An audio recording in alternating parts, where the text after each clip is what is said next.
ဒီလိုလက္ခဏာတွေကရေတိမ်ယောဂရဲ့အရေးပေါ်လက္ခဏာတွေပါအခုပြောပြမယ်လက္ခဏာတွေရှိရင်တော့တောင်ကျင်းရေတိမ်အမျိုးအစားရဲ့အရေးပေါ်လက္ခဏာတွေဖြစ်ပါတယ်နံပါတ်1ကတော့ရုတ်တရက်မျက်စိနီလာခြင်း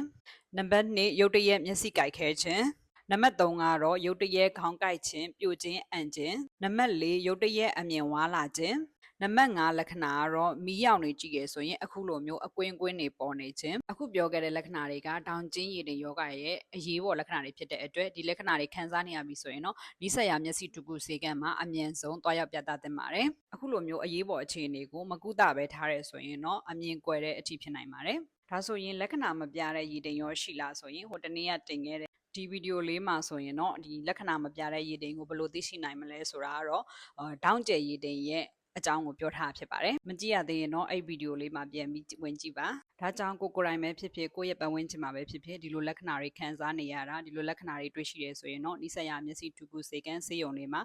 တွားရောက်ပြသသင့်ပါတယ်ဒီဗီဒီယိုလေးကအကျိုးရှိတယ်ဆိုရင်လည်း comment လေးမှာ yes လို့ရေးခဲ့ပေးပါကျမကတော့တည်တဲ့မျက်စိကျန်းမာရေးနဲ့အကြောင်းအရာတွေကိုမျှဝေပေးနေတဲ့ဒေါက်တာနင်းပါ